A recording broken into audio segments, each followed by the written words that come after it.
He won't change the condition of the people unless they change their own condition. So this is qada dan qadar. We have to work for it. If you want to be successful, you have to work for it. So this is basically a little bit on the 6th article of it. How many minutes do I have? 2 minutes more.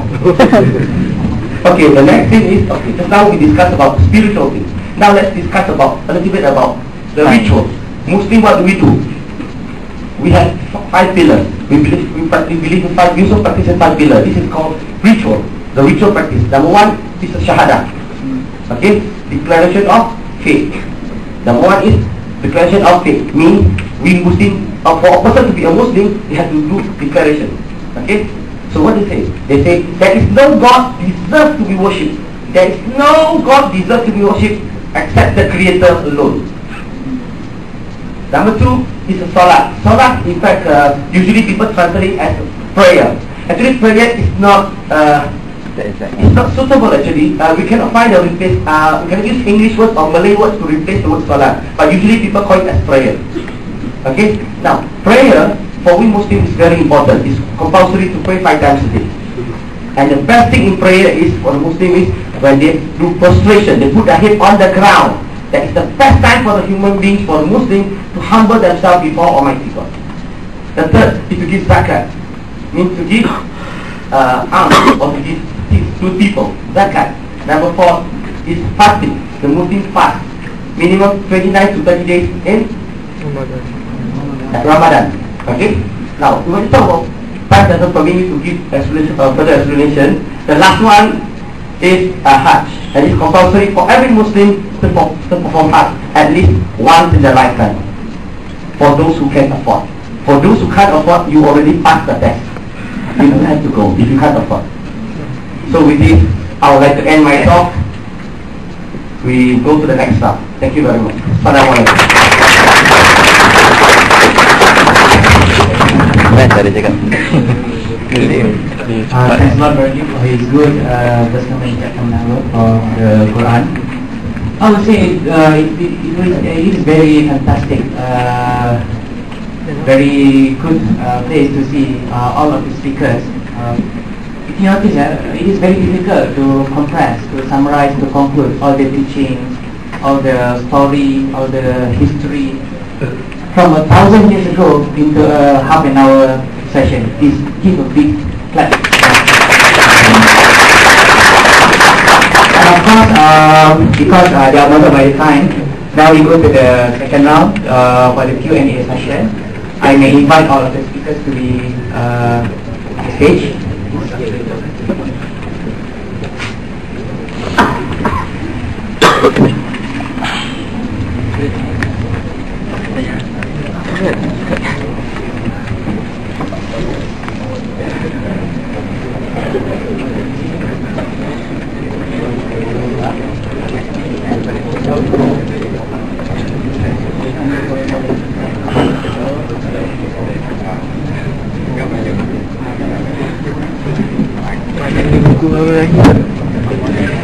Sedap sahabat Islam tak jatuh sedap pasal umur terdahulu dia berbual kat Bedeng Masih dia cakap semalam kan kat Bedeng Masih yang Bandu Baitas sedap kan sedap lah jadi kena beli lah cakap tak kena beli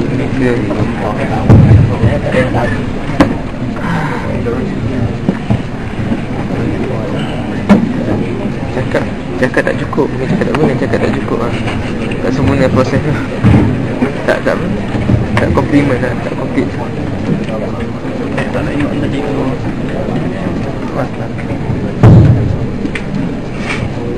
bawa apa Okay, ladies and gentlemen, there is a mic over there. The rule is very simple. Alright? Boleh adjust sikit tak? Berdengar lah. The rule is very simple, alright? Okay, each person one question only. Please be specific in your question. No comments or no, what they call this, preaching out loud. This is not the place. Please be specific in your question and specific to the speakers. one question only, and the speakers, please answer your question in 5 minutes time. Alright? First question.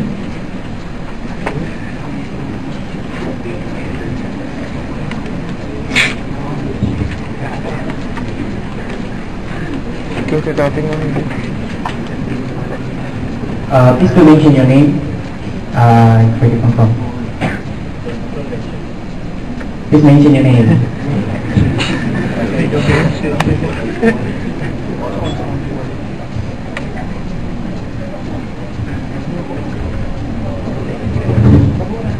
Never mind.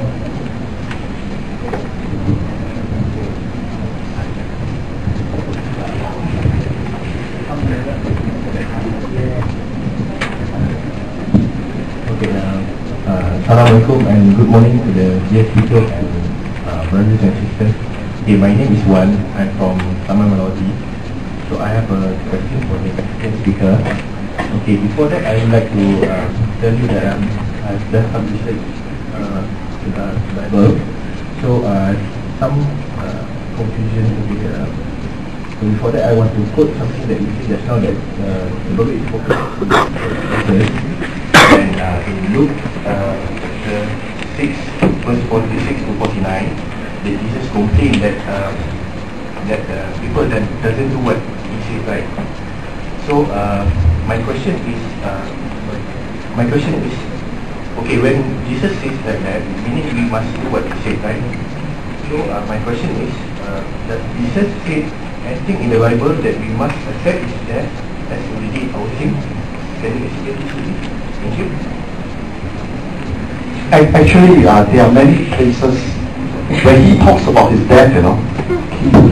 Before he was betrayed, he already told his disciples that he will be captured, he will be betrayed, and then he will give his life. But after they've killed him, he even said, in 3 days I will be resurrected again. So actually, yes, Jesus himself did point out to his followers that will happen. If you want the references, I can give it to you later after that. Thank you very much. Thanks a lot. Next. Siapa boleh tanya in Malay? Jangan takut, kita orang in English lah. Yes, please.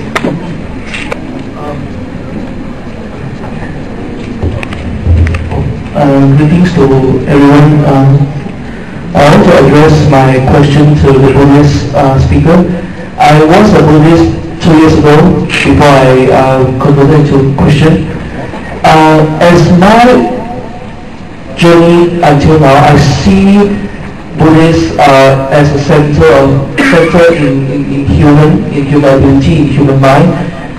My question is, how do you differentiate yourself with the atheism, which means that another belief system that does not believe in God at all? Thank you very much.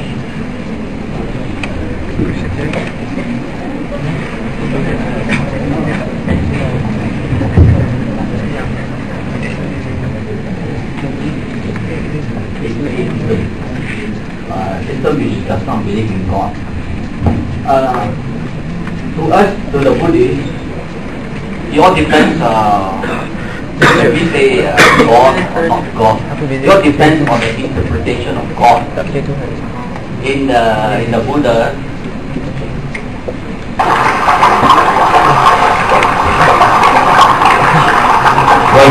answering my question.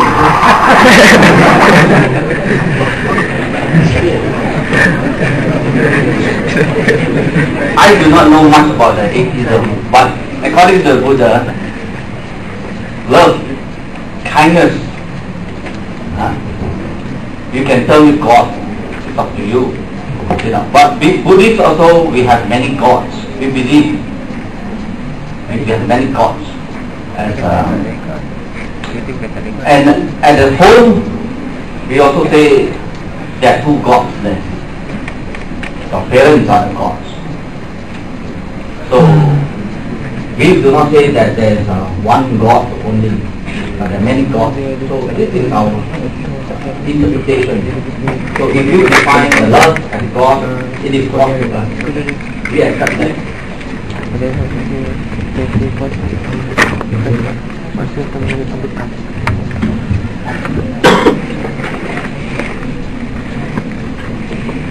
Assalamualaikum warahmatullahi wabarakatuh.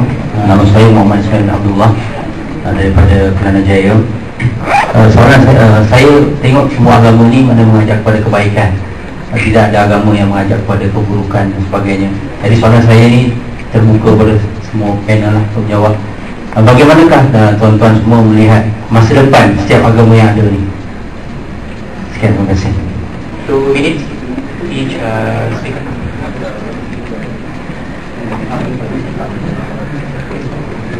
The question is, apakah masa depan bagi semua agama? Saya rasa begitu cerah. Sebab sebelum ini kita tak pernah dialog seperti ini, cuba saling memahami agama lain dan disebabkan dialog seperti ini dianggap begitu boleh menimbulkan kontroversi. Tak pernah pun menimbulkan kontroversi.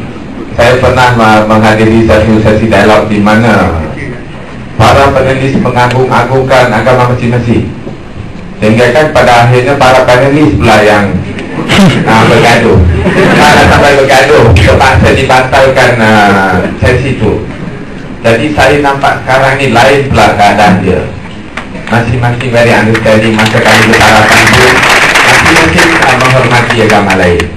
Saya harap pelajar pun, mahasiswi dan mahasiswa pun begitu juga, sebab tadi saya tengok ramai daripada para hadir di sini juga mencatat apabila speaker yang bukan agama mereka beri ucapan.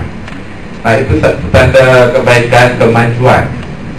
Daripada penganut agama masing-masing pula, apabila pendidikan bertambah maju dan mereka semakin maju dalam pendidikan dan mereka dapat memahami agama masing-masing dengan lebih mendalam lagi. Jadi pada akhirnya saya rasa mereka dapat memahami universalism yang ada dalam setiap agama.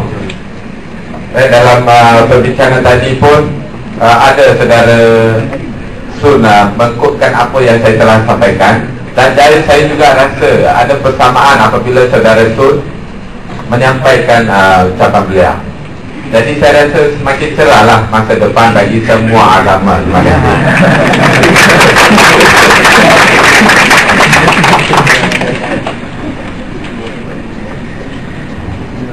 Okey, nak cakap Melayu ke cakap putih? Cakap Melayu. Masa depan macam mana? Wallahu alam. Allah lebih mengetahui. Okey, bila cakap tentang masa depan, mungkin ada beberapa perkara yang boleh kita sentuh. Yang pertama adalah sebenarnya di Malaysia ini, sebelum ini interfaith jarang diadakan di Malaysia. Perbincangan tentang agama jarang diadakan, betul tak? Yes. Sekarang ni banyak universiti, banyak NGO pun banyak mengadakan interfaith forum ini. Sebenarnya ini adalah satu kemajuan yang sesuatu yang baik, satu kemajuan supaya kita dapat mengenali satu sama lain ini agama, dan juga kita dapat memahami dan juga dapat belajar menghormati satu sama lain. So, ini adalah satu kemajuan. Okey. Dan yang kedua, yang penting bila kita ada perbincangan ini, bukan nak cari kemenangan. Tujuan kita ni datang sini hanya bukan mencari kebenaran. Niat kita sebenarnya adalah untuk mencari kebenaran, untuk mengetahui kebenaran. Dan kalau kita masa depan, dulu saintis tidak percaya kepada Tuhan. Betul tak? Kebanyakan saintis mereka menolak kewujudan Tuhan sebab bagi mereka Tuhan-Tuhan yang ada bagi mereka tak logik. Saintis. Tetapi hari ini saintis telah membuktikan secara saintifik bahawa Tuhan yang wujud, yang mencipta alam semesta ini wujud. Nah, bagi saya ini adalah satu kemajuan yang sangat baik. Bagi yang ateis dan yang tidak percaya kepada Tuhan, mungkin satu kemajuan yang baik. Mereka boleh percaya kepada Tuhan sebab secara saintifik telah membuktikan Tuhan yang maha, yang mencipta alam semesta ini wujud. Terima kasih.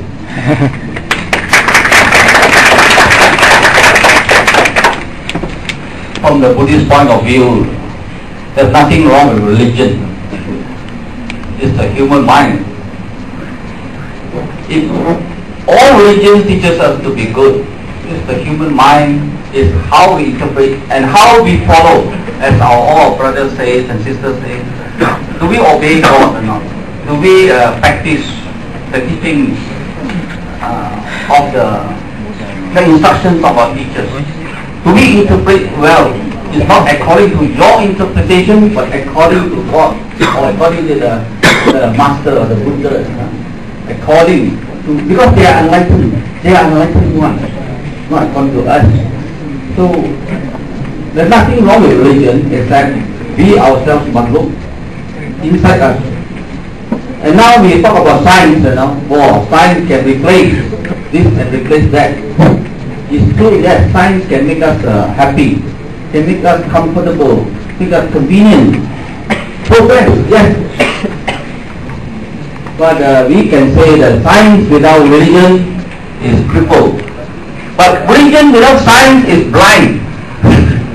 So we need both, actually. We need science and we also need religion to harmonize society, to harmonize the world system. We need to obey. We need to also to have faith in our cultivation. Look at the world today. The destruction of the eco. So we are destroying ourselves without understanding, because of craving, because of greed. We only want it for ourselves. Not understanding that the other creatures here, the other plants here, play an important part in our planet system. We have to harmonize. We have to understand ourselves. Don't blame religion. I, for one, will always go for religion. Thank you.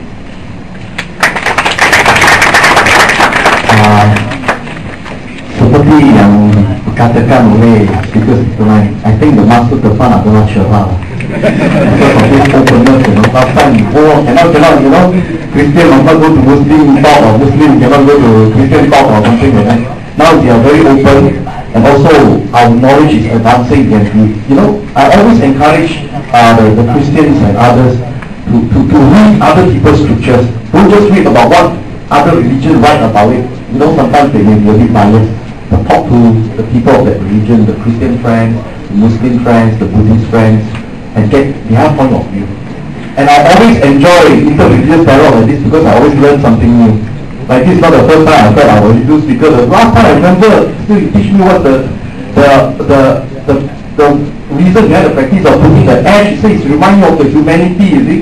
But dust, so don't think mengagung-agungkan sendiri. And I still remember to now, and now you teach me more new things about like the elephant god, or the and all that. So I would encourage you all to keep attending this and learning from each other. Okay, thank you very much.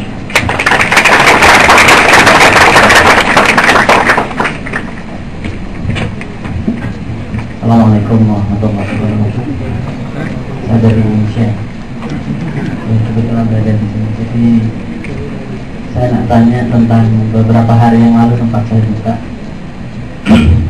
berkenaan dengan dialog ini. Temanya sangat menarik, berkenaan dengan kepercayaan atau ketuhanan.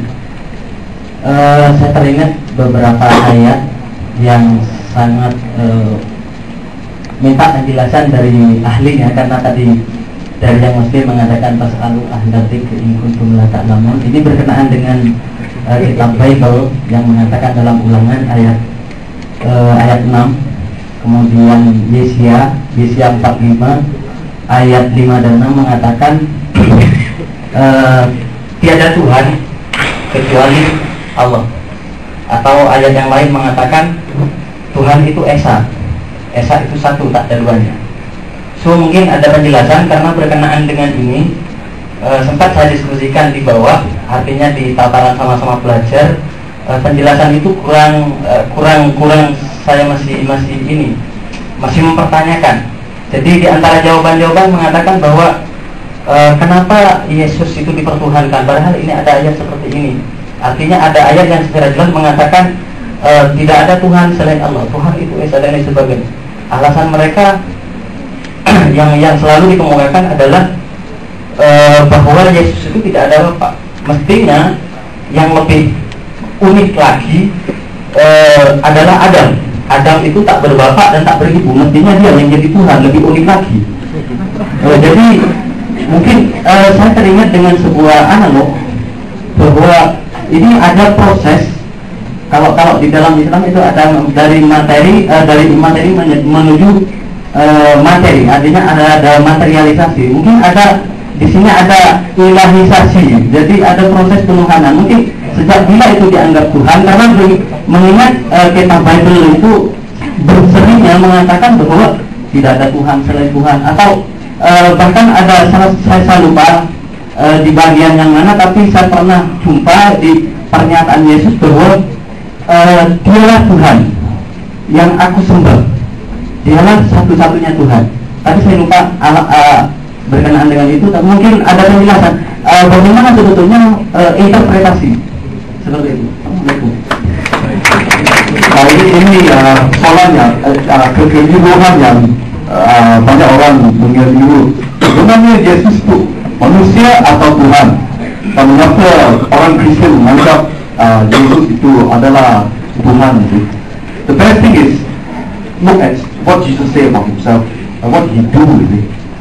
Now, there are many cases in like even the kisah Rasul-Rasul di mana selepas membuat mukjizat, like when Paul heal people, menyembuh orang yang sakit, dan orang anggap mereka adalah gods or something like that, dan nak menyembah mereka menolak, say, no, I am human being like you, saya manusia seperti anda.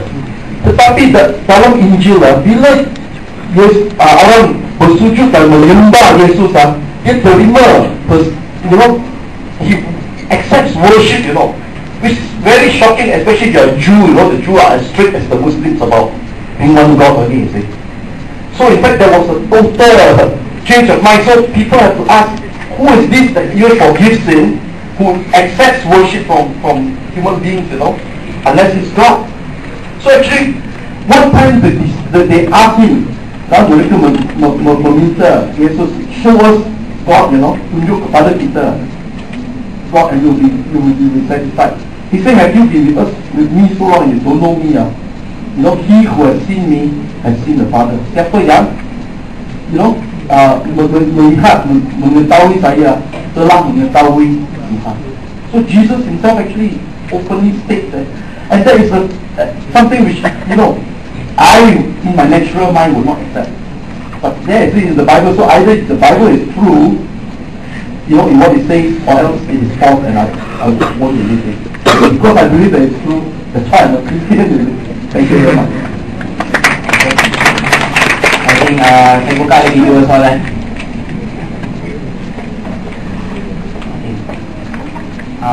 Brother, kita bagi lady sini. Thank you. Saya tidak. You ada last question.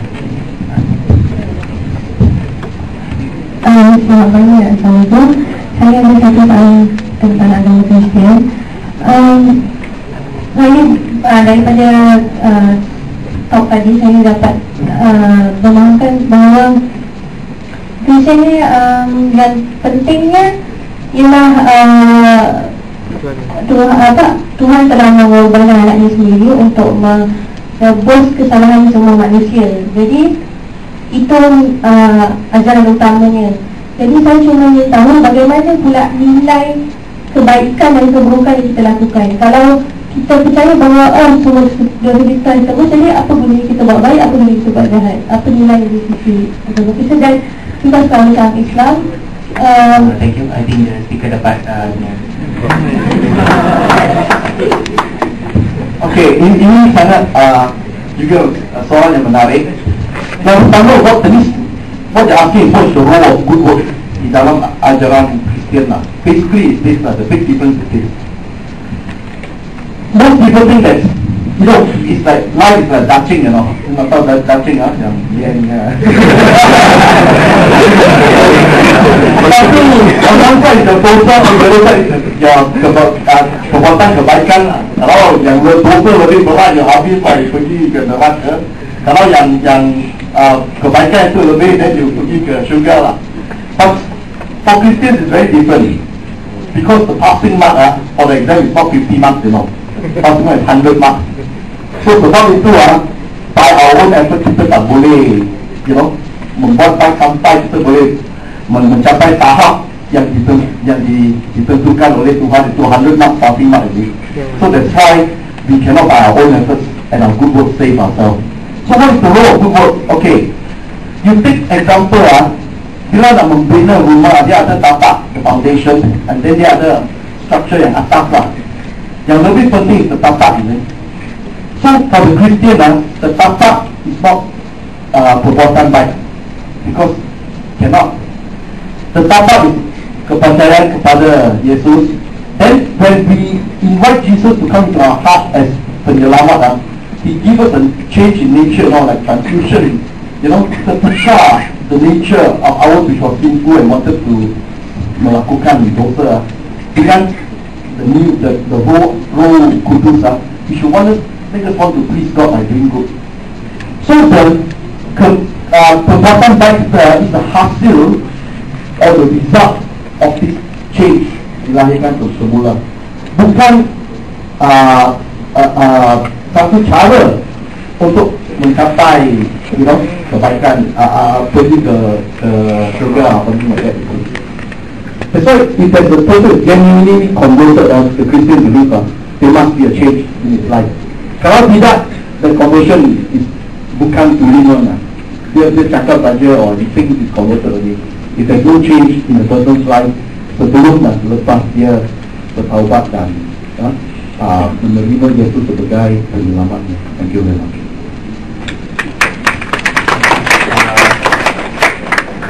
Assalamualaikum and good morning to all. My name is Tuti. I have a question relating to speaker. I'm a little bit of confusion on the god Ganesha, which is the elephant god. Just now you said that it was a symbol of Om, right? Charm. So from what I understand, the Ganesha god is actually he was decapitated by his father Shiva, Lord Shiva, and he was replaced by the elephant head.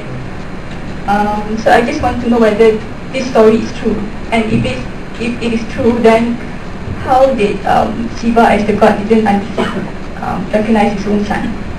Okay, thank you. Jawapannya tak ada dalam soalan. Sebenarnya cerita ini dibawa oleh segelintir what they call yang cuba membawa nama buruk pada agama itu masa itu. Jadi dia create sebuah cerita yang tidak benar. Ceritanya begini, tapi setelah saya cuba serengkan yang bolehlah 40 minit kan. Pada satu ketika Aman atau Aman Aman sedang mandi, right? Dia meletakkan Lord Ganesha ni sebagai penjaga supaya jangan bagi orang lain masuk. Okay. Then Lord Shiva pula masuk. Okay, budak tu malam tak boleh masuk sebab mak saya sedang mandi. Jadi Lord Shiva pula menjawab dia,